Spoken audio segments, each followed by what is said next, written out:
So you are welcome to today's session to the Gucci Memorial Institute for Medical Research. That is the engineering department. And in this department, there are so many assays that you run. And so as interns, or some of you, as you are taking your MPhil thesis, you will be running some of the assays here. And so today, I'll be taking you through ELISA. And ELISA means enzyme-linked immunosorbent assay. It is one of the biochemical assays that are normally used to detect antigen-antibody interaction. And so sometimes you have samples that contain a particular analyte of interest, which could be either an antigen or an antibody. And so we can use these assays. These ELISA assays are normally applied in so many diagnoses, such as HIV detection or HIV antibody detection. And so ELISA as a biochemical assay are of different types. We have what they call the direct ELISA, we have another one called the indirect, we have another one called the competitive ELISA, and another one called the sandwich ELISA. Now, for you to be able to run an ELISA assay, you need some key things. And one of the key things that you need is called the ELISA plate, which is normally a 96 well plate. Yeah. You also need your micropipette. And this micropipette, some of them are multi-channel, or we can also have a single channel, depending on what you want to do. But for you to be able to move faster, you will need a multi-channel to be able to fill your spaces there. With time, we will show you how to prepare the buffers or the reagents that are used for the ELISAs. But when you talk about the direct ELISA, it means that you have a particular antigen, but then you want to see if a particular antibody interacts with that antigen. And so what you do is that you coat your plate, which is an NTC well plate, with this antigen, and you allow it overnight for interaction with the plate. And from there, you proceed to interact or to add your antibodies using a specified volume, which will show you how to do about it. Now, after some time, you go through a process where an enzyme is involved in detecting whether the antibody bounded to the antigen. And this will give you a result, which will either be qualitative, that is, you can detect in the color chain, or quantitative, that is using the counter tool, or you can use a machine to detect how much of the antigens are interacting with the antibody. That is for the direct one. But one issue with this direct ELISA is that antibodies, antigens, interactions are specific. But the antibodies in this one might not, in this one might not be that specific. And so there could be non-binding or other antigens in the sample that are binding to the antibody, which you do not want. So in order to correct this, there is another one called the indirect ELISA. So with that one, you coat your plate with the antigen first, and then you coat again with a primary antibody that is specific to the antigen which you coated in the plate, such that they bind. And then when they bind, you wash off any unbound antigen and antibody, so that you have those that are bound on the plate. Then we have the next or another antibody that is linked to an enzyme that you introduce again, which binds your primary antibody. So at the end of the reaction, you produce a color change by the activity of the enzyme. And so a major difference between the direct ELISA and indirect is that the direct one targets antigen, because the antibody that you detect will target antigen, but the indirect one will target an antibody. I hope you get that. Yes. Then we have the next one called the competitive. Okay, let me talk about the sandwich ELISA. So with the sandwich ELISA, instead of coating your plate with the antigen, you first of all coat with an antibody, which is specific to the antigen that you are interested in.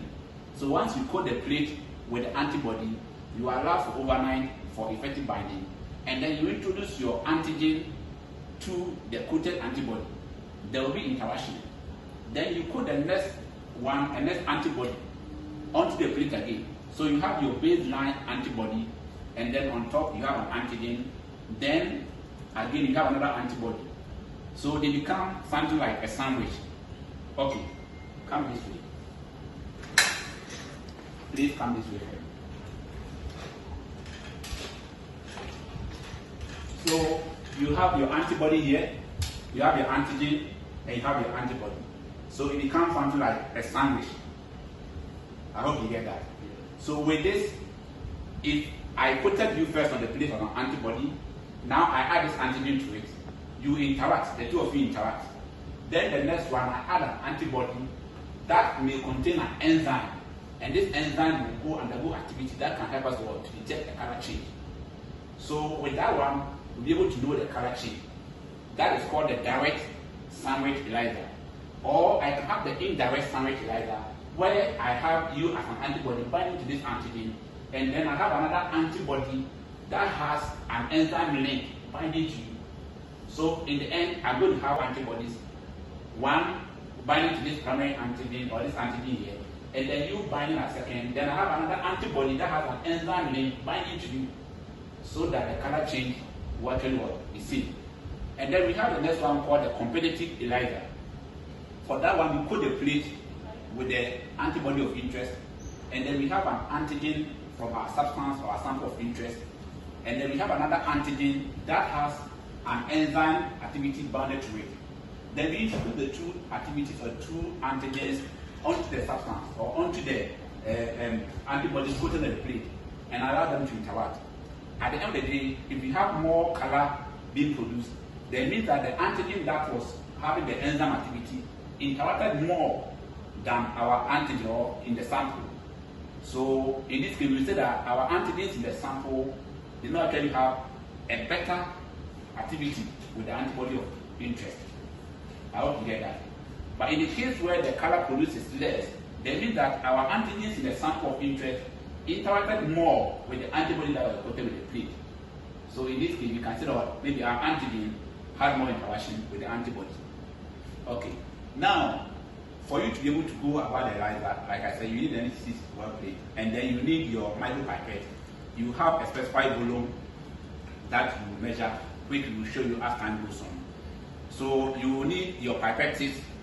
The pipettes, there are several of them. We have the 3000. So you will need to first of all use this micropipette by changing the volume. There is a knob here that helps you to detect or to change the volume to which volume you are dealing with. So let's say I want to measure just 100 ml. I can check here for, this is in microliters.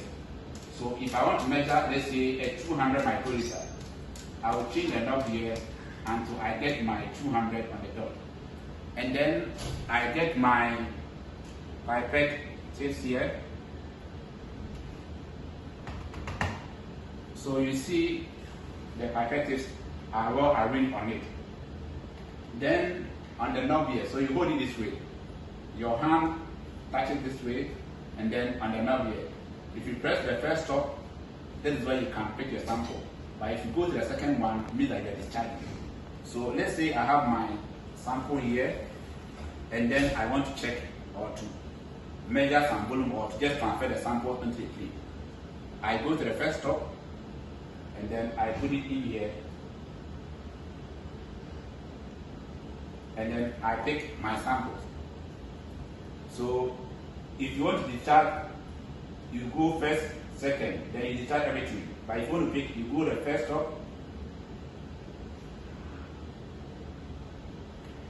then you pick.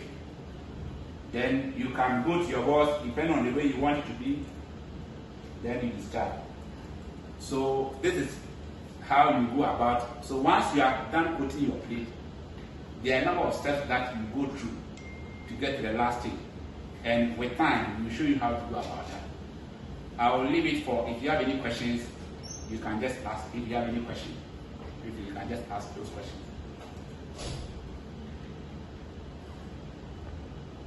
Or if it's well understood. Okay. Thank you very much, and I hope you enjoy your stay in this